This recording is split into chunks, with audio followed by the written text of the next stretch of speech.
जय हिंद दोस्तों। आज है इंडियन ज्योग्राफी एमसीक्यू सीरीज का 10th डे। और आज भी हम देखने वाले हैं इंडियन ज्योग्राफी का एमसीक्यू सीरीज, जो कि यूपीएससी का प्रीवियस ईयर क्वेश्चंस होगा। अगर आप लोग इससे पहले का सीरीज को नहीं देखे होंगे तो चैनल के प्लेलिस्ट में जाकर के सारे सीरीज को देख सकते हो। वहाँ पे इंडियन ज्योग्राफी, वर्ल्ड ज्योग्राफी और पॉलिटी का यूपीएससी का प्रीवियस ईयर क्वेश्चंस अपलोड किया गया है, तो वहाँ पे प्लेलिस्ट में चेकआउट कर सकते हो। ठीक है, चलो अब देखते हैं आज का फर्स्ट क्वेश्चन को। तो आज का फर्स्ट क्वेश्चन को देखो ध्यान से, क्वेश्चंस को ध्यान से समझो। Which one of the following is the correct sequence, क्या बताना है? तो करेक्ट सीक्वेंस बताना है किस चीज का?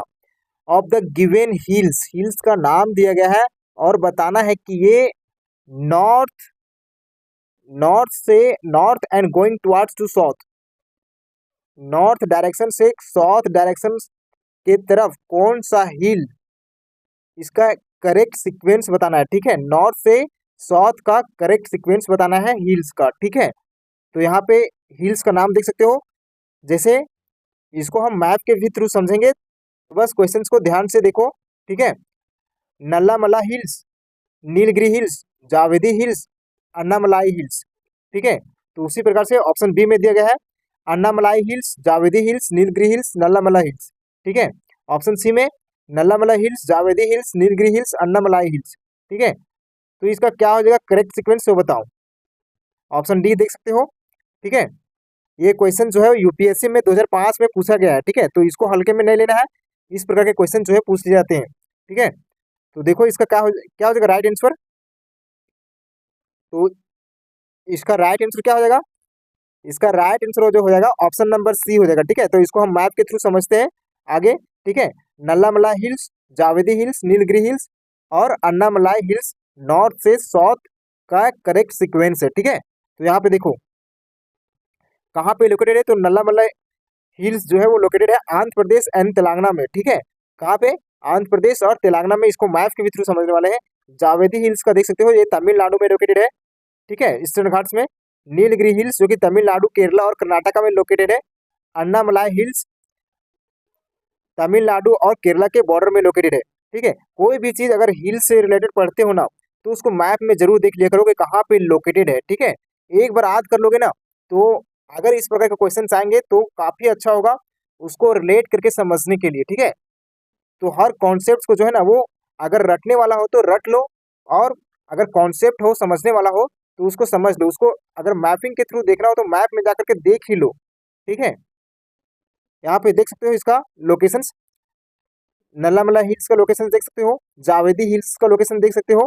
ठीक है, तमिलनाडु में नीलगिरी हिल्स का लोकेशन देख सकते हो कि तमिलनाडु, केरला और कर्नाटका में है। ठीक है, और अन्नामलाई हिल्स का लोकेशन देख सकते हो कि ये तमिलनाडु और केरला में लोकेटेड है। ठीक है, तो इसका लोकेशन के साथ हिल्स का नाम जो है पता होना चाहिए। ठीक है, तो चलो अब देखते हैं आज का सेकेंड क्वेश्चन को। तो सेकेंड क्वेश्चन को ध्यान से देखो। The approximate representation of land use, यहाँ पे लैंड यूज का बात किया गया, क्लासिफिकेशन इन इंडिया, यानी इंडिया का जो लैंड यूज किया जाता है उसका अप्रोक्सीमेट रिप्रेजेंटेशन क्या है। ठीक है, ये क्वेश्चन 2010 में पूछा गया था। जैसे नेट एरिया सोन, नेट एरिया सोन का मतलब क्या होता है? यानी वैसा भूमि जिसमें कम से कम जो है ना वो एक साल में वैसा भूमि जिसमें एक साल में एक बार खेती कम से कम हो ही जाता है। ठीक है, तो उसको हम कहते हैं नेट एरिया सोन। ठीक है, तो वैसा एरिया क्या इंडिया में 25% है क्या? फॉरेस्ट एरिया 33% यानी 33% है क्या? अदर एरियाज के रूप में 42% है क्या? ठीक है, तो उसी प्रकार से ऑप्शन बी में देख सकते हो net area shown 58%, forest 19%, other areas 25%। ठीक है, समझ रहे हो ना? और ऑप्शन सी में देख सकते हो कि नेट एरिया शोन जो है वो 43%, फॉरेस्ट एरिया 29%, अदर एरियाज के रूप में 28%। अदर एरियाज में वैसा वैसा एरिया आ जाता है जहाँ पे बिल्डिंग का निर्माण किया गया, फैक्ट्री चल रहा हो। ठीक है, इस प्रकार के एरियाज जो आ जाते हैं। ठीक है, नेट एरिया शोन में 47%, फॉरेस्ट 23%, अदर एरियाज के रूप में 30%। ठीक है, तो इसका क्या हो जाएगा करेक्ट आंसर, क्या होगा बताओ? ये क्वेश्चन 2010 में पूछा गया है। ठीक है, तो इसका जो राइट आंसर जो हो जाएगा वो हो जाएगा ऑप्शन नंबर डी। क्या हो जाएगा? Net area shown 47%, forest area 23% और अदर एरियाज के रूप में 30%। ठीक है, तो यहाँ पे देखो ऑप्शन नंबर डी इसका राइट आंसर जो हो जाएगा। The approximate land use pattern of India, net area show के रूप में 46 से 47%।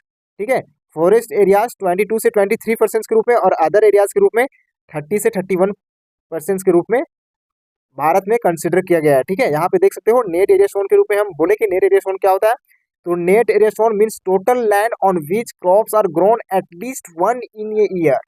ठीक है, कम से कम एक बार जो है वो वहां पे क्रॉप लग जाता हो। ठीक है, उसे हम क्या कहते हैं, नेट एरिया शोन। ठीक है, यहाँ पे देख सकते हो फॉरेस्ट एरिया के रूप में जिसमें नेचुरल रूप से या फिर प्लांट जो है वो क्या कहते हैं उसको लगाया जाता है, उसे हम क्या कहते हैं, फॉरेस्ट एरिया कहते हैं। अदर एरियाज के रूप में जहाँ पे बिल्डिंग का निर्माण किया गया, रोड बनाया गया, इंडस्ट्रीज लगा हो। ठीक है, तो उसे हम कहते हैं अदर एरियाज के रूप में कंसिडर किया जाता है। ठीक है, अब हम देखते हैं नेक्स्ट क्वेश्चन जो कि आज का थर्ड क्वेश्चन होगा। तो थर्ड क्वेश्चन को ध्यान से देखो, ये क्वेश्चन जो है यूपीएससी 2004 में पूछा गया था। ठीक है, तो यहाँ पे देखो, यहाँ पे लिस्ट वन में जो है बीचेज का नाम दिया गया, बीच का नाम दिया गया। देखो बीच, ठीक है, जब पैसा होगा तो बीच में घूमने के लिए लोग जाते हैं। ठीक है, तो यहाँ पे बीच का नाम दिया गया है और यहाँ पे स्टेट का नाम दिया गया है। जब तक तुम्हें बीच का नाम पता नहीं होगा तब तक तुम बीच पे घूमने कैसे जाओगे। ठीक है, तो ये सब चीज जो है ना वो लोकेशंस पढ़ाई के लिए ही नहीं पढ़ना है, बल्कि हमको जिंदगी में अगर घूमने का शौक हो तो इस बीच का नाम पता होगा तब तो जाओगे ना। तो इसको इस तरह भी देखना है। ठीक है, यहाँ पे देखो मैच लिस्ट वन में देख सकते हो बीचेस का नाम दिया गया है और लिस्ट टू में जो है वो स्टेट्स का नाम दिया गया है और बताना है कि ये बीच जो है किस स्टेट में लोकेटेड है। तो फर्स्ट देखो गोपीनाथ बीच, ये कहाँ पे लोकेटेड है, किस स्टेट में लोकेटेड है। यहाँ पे 5 स्टेटमेंट दिया गया है, 5 ऑप्शन और यहाँ पे 4 ऑप्शन। ठीक है, तो यहाँ पे बताना है गोपीनाथ बीच जो है वो कहाँ पे लोकेटेड है, लाउसेंस बीच जो है, लाउसेंस बे बीच जो है वो कहाँ पे लोकेटेड है, देवबाग बीच कहाँ पे लोकेटेड है और सिंक्वेरिन बीच जो है वो कहाँ पे लोकेटेड है। तो ये बताना है। यहाँ पे स्टेट का नाम देगा आंध्र प्रदेश, केरला, गुजरात, गोवा और कर्नाटका। क्या हो जाएगा इसका राइट आंसर बताओ। तो इसका जो राइट आंसर जो हो जाएगा क्या हो जाएगा बताओ, गोपीनाथ बीच जो है ना, ये गोपीनाथ बीच जो है वो गुजरात में लोकेटेड है। कहाँ पे, गुजरात में। लॉसन्स बे बीच जो है वो लोकेटेड है आंध्र प्रदेश में। ठीक है, तो ऐसा हो जाएगा, तो यहाँ पे घूमने के लिए जाना। ठीक है, बीच जो है वो अच्छा जगह होता है घूमने के लिए। देवबाग बीच जो है वो लोकेटेड है कर्नाटका में।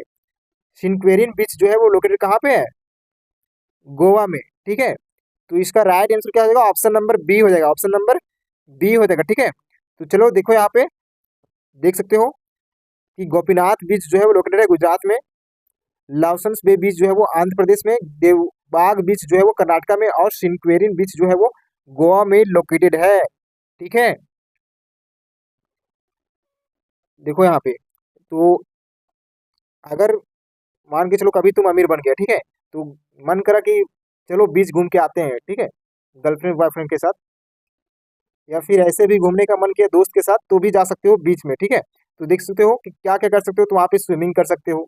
ठीक है, यहाँ पे आराम से बैठ सकते हो। मेनली जो बीच के एरियाज जो होता है ना वो बालू होता है। ठीक है, बालू होता है, तो वहाँ पे बालू में देखोगे कि बालू में बचपन में जो है ना वो अगर मान के चलो कि तुम्हारा घर बन रहा हो, ठीक है, वहाँ पे अगर बालू गिरा हो तो बचपन में बहुत सारा कांड करते रहते थे। क्या, जैसे बालू गिर गया हो घर के पास तो क्या करते थे, बालू को जो है ना वो चढ़ के धंस देते थे अंदर, या फिर गड्ढा कोड़ के बालू में जो है ना वो पैर को जो है ना वो जमीन में मतलब बालू में गाड़ देते थे। तो इस प्रकार के बहुत सारे काम जो है वो करते रहते थे।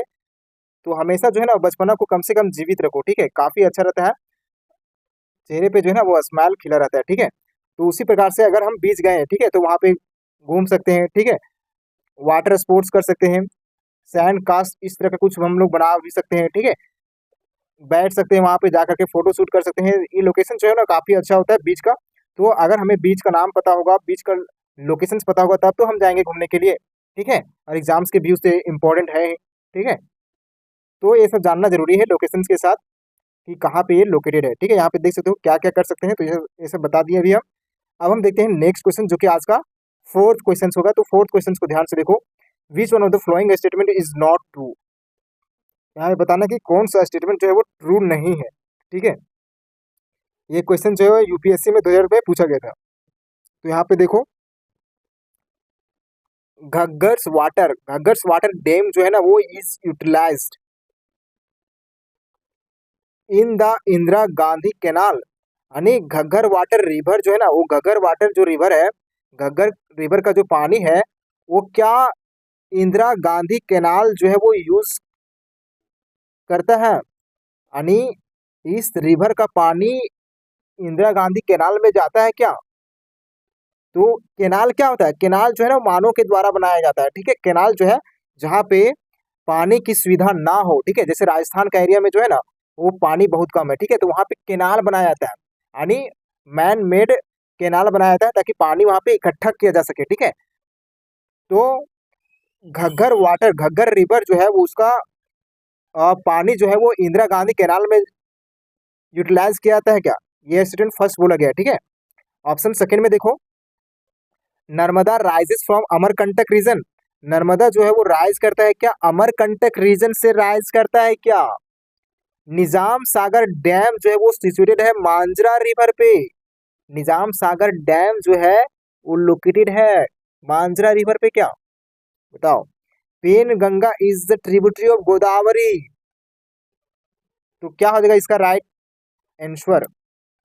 यहाँ पे बोला है नॉट ट्रू। ठीक है, जो ट्रू नहीं हो, तो क्या हो जाएगा बताओ। जो ट्रू नहीं हो तो इसका राइट आंसर हो जाएगा ऑप्शन नंबर ए हो जाएगा, ऑप्शन नंबर ए हो जाएगा। ठीक है, तो चलो हम इसको मैप के थ्रू भी समझते हैं क्यों होगा। ठीक है, यहाँ पे देखो, ये रहा मेरा इंदिरा गांधी कैनाल जो कि राजस्थान में बनाया गया है। ठीक है, तो यहाँ पे देखो, ये रहा सतलज रिवर और ये रहा ब्यास रिवर। तो वहां पे क्या बोला था, यहाँ पे बोला था कि घग्गर रिवर का जो है ना पानी वो यूटिलाइज करता है क्या इंदिरा गांधी कैनाल। नहीं भाई, ये सतलज रिवर और ब्यास रिवर का पानी जो है ना वो इंदिरा गांधी कैनाल में जाता है। समझे, किसका, सतलज रिवर और ब्यास रिवर का। यहाँ पे हरिके बैराज भी बनाया गया भाई। ऐसा क्वेश्चन अगर पूछ लिया गया तो यहाँ पे देखना कि यहाँ पे हरिके बैराज भी बनाया गया है। ठीक है, तो ध्यान रखना। तो ये स्टेटमेंट जो है वो गलत हो जाएगा फर्स्ट वाला, तो इसीलिए ये राइट आंसर हो जाएगा। ठीक है, जबकि बाकी ऑप्शन जो है वो सही हो जाएगा। ठीक है, अगर इसमें कोई फंसाने का कोशिश करे तो ये it is mainly feed by Sutlej and Beas river. ठीक है, water is taken from Harike barrage. ये वाटर जो लिया जाता है कहाँ से, तो हरिके बैराज से लिया जाता है।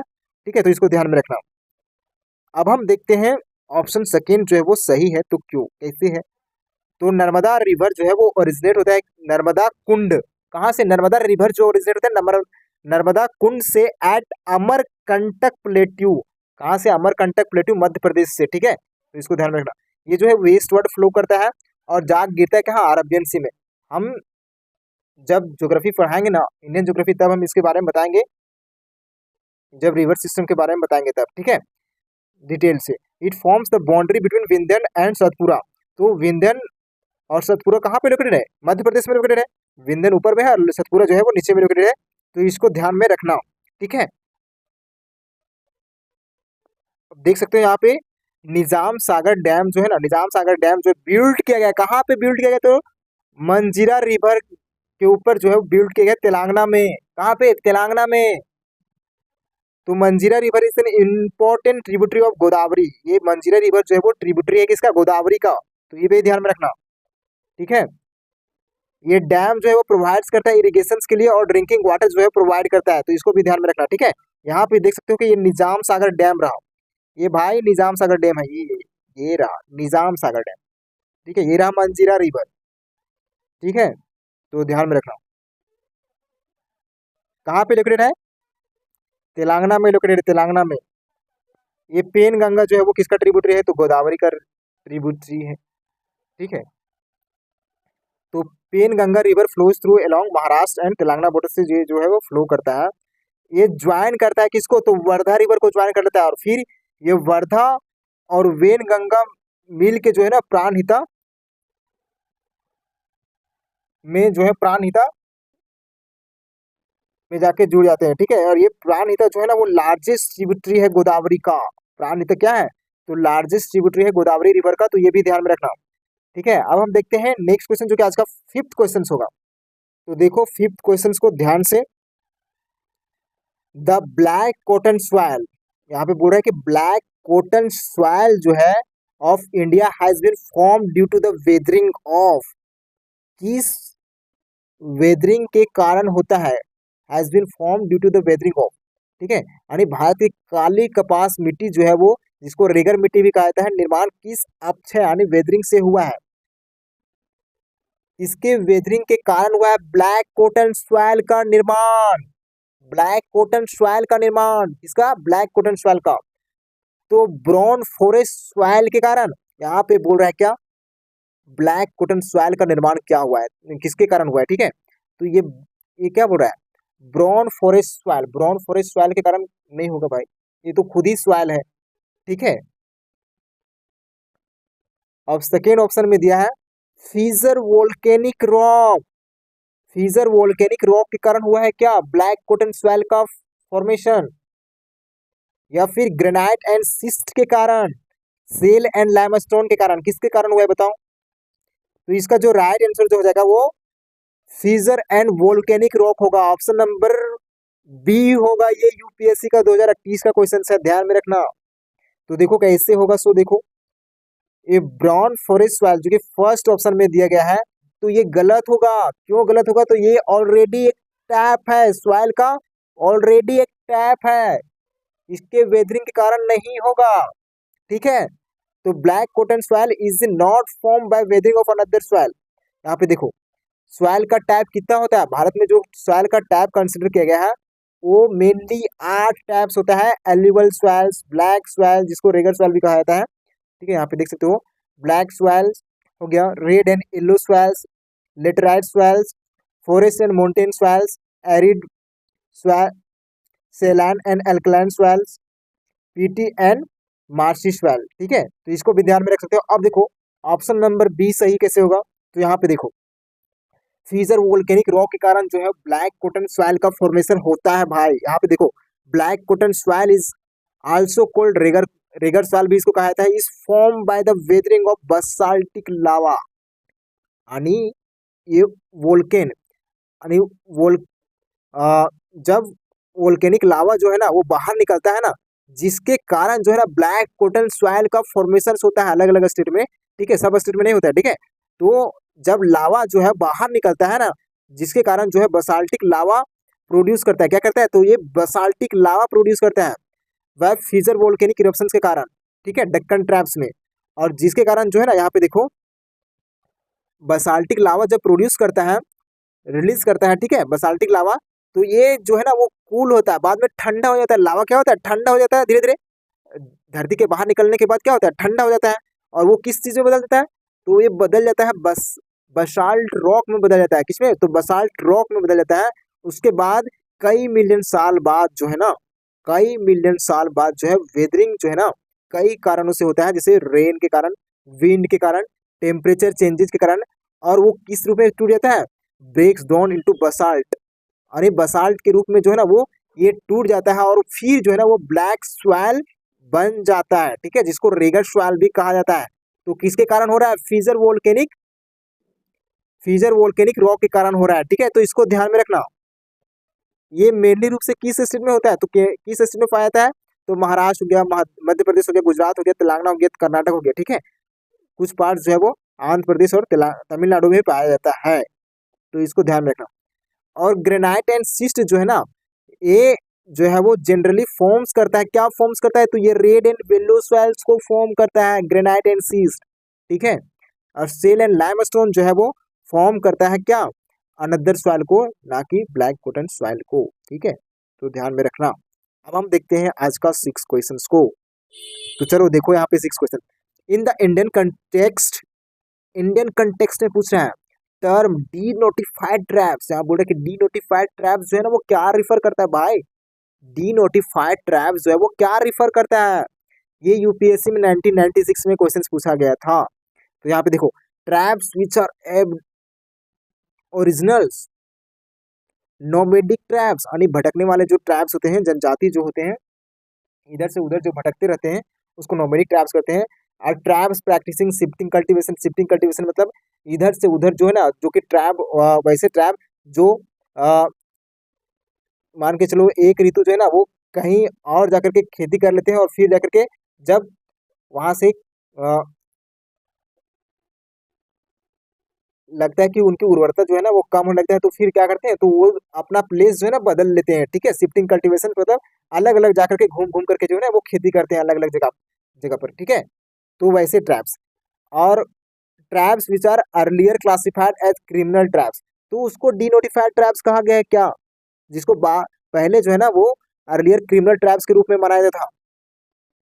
क्या हो जाएगा इसका राइट आंसर बताओ? तो इसका राइट आंसर जो हो जाएगा ना भाई, वो हो जाएगा ऑप्शन नंबर डी होगा। क्या होगा? ऑप्शन नंबर डी होगा। ठीक है, जिसको पहले जो है वो क्रिमिनल ट्रैप्स के रूप में नोटिफाइड किया गया था ब्रिटिश गवर्नमेंट्स के द्वारा। ठीक है, तो यहाँ पे देखो, denotified tribes are communities, वैसे कम्युनिटी को कहते हैं दैट वेयर और once officially declared as criminal tribes, एक बार जो है ना उसको क्रिमिनल ट्रैप्स के रूप में डिक्लेयर किया गया हो बाय द ब्रिटिश गवर्नमेंट्स, किसके द्वारा, तो ब्रिटिश गवर्नमेंट्स के द्वारा, लेकिन अब उसको क्रिमिनल ट्रैप से हटा दिया गया हो, उसे हम कहते हैं क्या, डी नोटिफाइड ट्रैप्स कहते हैं। तो इसको ध्यान में रखना। समझ में आ गया कि डी नोटिफाइड ट्रैप्स किसको कहते हैं? Remove from a government list और नोटिफिकेशन। ठीक है, यानी tribes that were remove from the list of criminal tribe, जिसको क्रिमिनल ट्रैप के लिस्ट से हटा दिया गया हो उसे डी नोटिफाइड ट्रैप्स कहते हैं। बस इतना ही ध्यान रखना। ठीक है, option number D correct answer होगा। अच्छा, ट्रैप्स विच आर ओरिजिनल्स, यानी aboriginal means original or indigenous inhabitants of a regions. In India, many scheduled tribes are indigenous, but denotified tribes are not defined by this. ठीक है, तो यहाँ पे देख सकते हो नोमेडिक ट्रैप्स के बारे में उस प्रकार देख सकते हो कि nomadic tribes move from place to place, जो कि मूव करते हैं place to place, and do have not permanent settlements, उसके पास कोई परमानेंट सेटलमेंट नहीं होता है भाई। Some denotified tribes are nomadic, कुछ डिनोटिफाइड ट्रैप्स जो होते हैं वो नोमेडिक भी होते हैं। ठीक है, but not all nomadic tribes are denotified tribes. उसी प्रकार से ट्रैप्स प्रैक्टिसिंग शिफ्टिंग कल्टीवेशन, यानी वैसा ट्रैप जो कि स्लैश एंड बर्न एग्रीकल्चर झूम कल्टीवेशन करते हैं। ठीक है, अभी बताया ना कि अलग अलग जाकर के खेती करते हैं, उसी को कहते हैं हम क्या, शिफ्टिंग कल्टीवेशन, यानी वैसा ट्रैप कहते हैं, उसे क्या कहते हैं, शिफ्टिंग कल्टीवेशन कहते हैं। ठीक है, उसके बाद डीनोटिफाइड ट्रैप्स के बारे में बता ही दिए हैं। ठीक है, तो चलो देखो आज का सेवंथ क्वेश्चन को, तो देख सकते हो कि which of the following pairs are correctly match, कौन सा पेयर जो है ना वो करेक्टली मैच है, ये बताना है। कौन सा पेयर करेक्टली मैच है, ये यूपीएससी का क्वेश्चन 2008 में पूछा गया है। तो यहाँ पे वाटरफॉल्स दिया गया है, यहाँ पे रिवर्स का नाम दिया गया है, बताना है कि ये वाटरफॉल जो है वो किस रिवर पे लोकेटेड है। ठीक है, यहाँ पे देख सकते हो कपिल धरा फॉल्स, कपिल धरा फॉल्स जो है वो लोकेटेड कहाँ पे है, तो किस रिवर के ऊपर लोकेटेड है, जॉग फॉल्स, शिव समुद्रम फॉल्स। ठीक है, ये गोदावरी, शरावती, कावेरी। तो क्या हो जाएगा इसका करेक्ट कोड, क्या होगा ये बताओ, क्या हो जाएगा इसका राइट आंसर? करेक्ट मैच बताना है। ठीक है, करेक्टली मैच किया गया हो, तो इसका जो करेक्ट कोड हो जाएगा ना वो 2 और 3 हो जाएगा। ऑप्शन नंबर बी जो है ना इसका राइट आंसर हो जाएगा। ये कपिल धरा फॉल्स जो है ना वो लोकेटेड है कहाँ पे, नर्मदा रिवर के ऊपर, ना कि गोदावरी के ऊपर। ठीक है, तो यहाँ पे देखो आगे हम देखते हैं, यहाँ पे देख सकते हैं कि जॉग फॉल्स जो है ना वो जॉग फॉल्स जो है वो लोकेटेड है कहाँ पे, शरावती रिवर के ऊपर। ठीक है, शरावती रिवर जो कि कर्नाटका में है वहां पे लोकेटेड है, तो ध्यान में रखना कहाँ पे, कर्नाटका में लोकेटेड है। और शिव समुद्रम फॉल्स जो है वो लोकेटेड है कावेरी रिवर के ऊपर, कर्नाटका में, कहाँ पे, कर्नाटका में, कर्नाटका में। ठीक है, और ये कपिल धरा फॉल्स जो कि नर्मदा रिवर पे बिल्ड किया गया है, तो इसको ध्यान में रखना। ठीक है, अब हम देखते हैं, इसके बारे में बता दिए हम। ठीक है, तो चलो देखते हैं हम नेक्स्ट क्वेश्चन को। नेक्स्ट क्वेश्चन जो कि आज का 8 क्वेश्चन होगा, what is the approximate percentage of persons above 65 years of age, 65 years above, 65 years से एबव, है ना, जिसका एज हो रहा हो, इन इंडिया करेंट पॉपुलेशन, कितना पॉपुलेशन है जिसका 65 साल से अधिक एज हो रहा हो, वैसे पॉपुलेशन इंडिया में कितने परसेंट हैं? ये यूपीएससी में 2008 में पूछा गया था। 4 से 15%, 11 से 12, 8 से 9, 5 से 6। क्या हो जाएगा इसका राइट आंसर बताओ? तो इसका जो राइट आंसर जो हो जाएगा वो ऑप्शन नंबर सी हो जाएगा। क्या हो जाएगा? ऑप्शन नंबर सी, 8 से 9%। ठीक है, यहाँ पे देख सकते हो 8 से 9% जो है ना वो जो वैसा पॉपुलेशन जो कि 65 ईयर से ज़्यादा हो रहा हो। ठीक है, according to the latest data 65 years जो है 7 से 8% पॉपुलेशन जो है पाए जाते हैं इंडिया में, है ना। 7.4% जो है वो अकॉर्डिंग टू लेटेस्ट डाटा के रूप में बताया गया है। लेकिन अगर यहाँ पे क्या कर रहा है, तो गिवन ऑप्शंस में जो दिया गया है ना वो 8 से 9% इसके क्लोजेस्ट है, तो ये मान लिया गया कि 8 से 9% जो है ना वो 65 ईयर से ज़्यादा एज से ज़्यादा के लोग जो है ना पाए जाते हैं इंडिया में। ठीक है, 8 से 9%। जबकि 0 से 14 साल के बच्चे जो है ना वो कितने पाए थे? 24 से 25%। ठीक है, और 15 से 64 साल जेनजी लोग जो है ना पाए जाते हैं 68%, 68%। 65 ईयर्स एंड एबव जो है वो 7 से 8%। ठीक है, तो ध्यान रखना इसको। अब हम देखते हैं नेक्स्ट क्वेश्चन। तो 9th क्वेश्चन में है, in India how many states share the coastline, यानी इंडिया का कितना स्टेट जो है ना वो कोस्टल एरियाज से जो है ना वो टच करता है। तो ये क्वेश्चन जो है यूपीएससी में 2008 में पूछा गया था। ठीक है, तो क्या हो जाएगा इसका राइट आंसर बताओ? 7, 8, 9, 10। तो इसका राइट आंसर जो हो जाएगा वो 9 स्टेट से जो है ना वो कोस्टल एरियाज टच करता है। ठीक है, तो यहाँ पे देख सकते हो गुजरात हो गया, ठीक है, महाराष्ट्र हो गया, गोवा हो गया, कर्नाटका हो गया, केरला हो गया, तमिलनाडु, आंध्र प्रदेश, उड़ीसा और वेस्ट बंगाल से जो है ना बॉर्डर टच करता है कोस्टल एरियाज। ठीक है, तो 9 स्टेट से टच करता है, इंडिया का कोस्टल स्टेट्स के रूप में जाने जाते हैं। ठीक है, अगर यूटी का बात करें तो 4 यूटी से जो है वो टच करता है कोस्टल एरियाज। ठीक है, Puducherry, Lakshadweep, Andaman and Nicobar islands, Dadra and Nagar Haveli and Daman and Diu. ठीक है, तो इसको ध्यान में रखना। यहाँ पे देख सकते हो कि वेस्टर्न घाट्स का जो लेंथ है, कोस्टल एरियाज़ का वेस्टर्न घाट्स का जो लेंथ है वो 1600 किलोमीटर है, 1600 किलोमीटर। ठीक है, उसमें कौन कौन से स्टेट आते हैं? तो गुजरात, महाराष्ट्र, गोवा, कर्नाटका, केरला, तमिलनाडु। ठीक है, तो इसको ध्यान में रखना। उसी प्रकार से ईस्टर्न घाट्स का लेंथ देख सकते हो कि 1700 किलोमीटर है, और उसमें स्टेट कौन कौन से आते हैं? तो उड़ीसा हो गया, आंध्र प्रदेश हो गया, तेलंगाना हो गया, और कुछ एक्सटेंशन जो है वो कर्नाटका और तमिलनाडु में भी है, तो इसको ध्यान में रखना। उसी प्रकार से अगर कुछ इंपॉर्टेंट फैक्ट्स अगर देखना हो तो इस पीडीएफ को डाउनलोड कर लेना, टेलीग्राम में हम भेज देंगे, डिस्क्रिप्शन में इसका लिंक है, तो वहाँ से ज्वाइन कर लो। वहाँ पे काफ़ी सारे फैक्ट्स जो है वो क्वेश्चन इसमें दिए गए हैं, तो इसको देख लेना। ठीक है, सारे पीडीएफ जो है वो हम भेज देते हैं टेलीग्राम में। ठीक है, तो टोटल कोस्टलाइन एरिया जो है वो इंडिया का कितना है? 7516 किलोमीटर। ठीक है, उसमें से मेन लैंड का एरिया देख सकते हो 5422 किलोमीटर के रूप में। कोस्टल स्टेट जो है वो 9 होते हैं। टोटल यूनियन टेरिटरी जो टच करते हैं वो 4 स्टेट से। ठीक है, लॉन्गेस्ट कोस्टलाइन स्टेट जो है वो गुजरात है।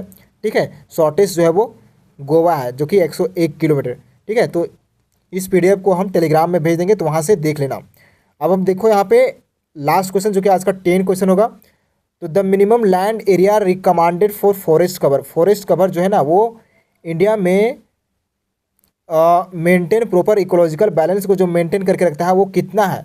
फॉरेस्ट कवर जो इंडिया में कवर करके रखता है वो कितना लैंड एरिया जो है वो कवर करके रखता है? मिनिमम लैंड एरिया बताना है। ठीक है, तो ये क्वेश्चन जो है वो 1999 में पूछा गया था यूपीएससी में। तो इसका जो राइट आंसर जो हो जाएगा क्या हो जाएगा?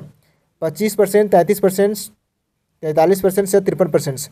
ठीक है, तो इसका जो राइट आंसर जो हो जाएगा वो 33% होगा। क्या हो जाएगा? 33% इसका राइट आंसर जो हो जाएगा।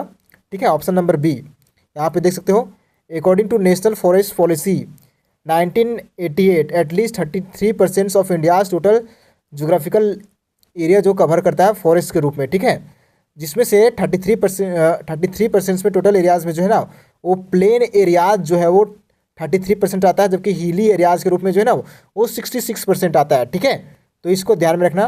तो आज का सेशन इतना ही था। Thank you, take care, bye bye. ठीक है।